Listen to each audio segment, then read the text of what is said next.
أرجو عمل اشتراك القناة وترك تعليق حلو ولايك. نبدأ القصيدة عن كيفية صناعة الحب.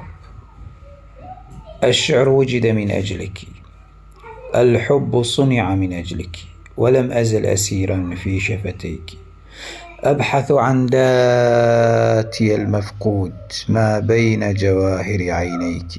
يا امرأة من ذهب الخالص، أعرف إنك عنيدة فالعالم لا يعنيك. إذا عطشت فسأكون مطرا وأسقيك، وأبلل من زهر المحبة أشفار شفتيك. دائبة أنت كصمغ عربي، وما يذهلني غير شمعتيك.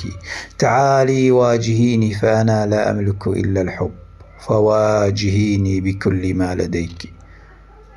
أقاتل فيك بفيك، بين خدك قبلة أهديك، فما أنا إلا تابع، فنار الحب لا تطفأ إلا بيديك. اقتربي نحو اقتربي مثل حصان قوقازي، فصوت الحب تجلجل تحت قدميك.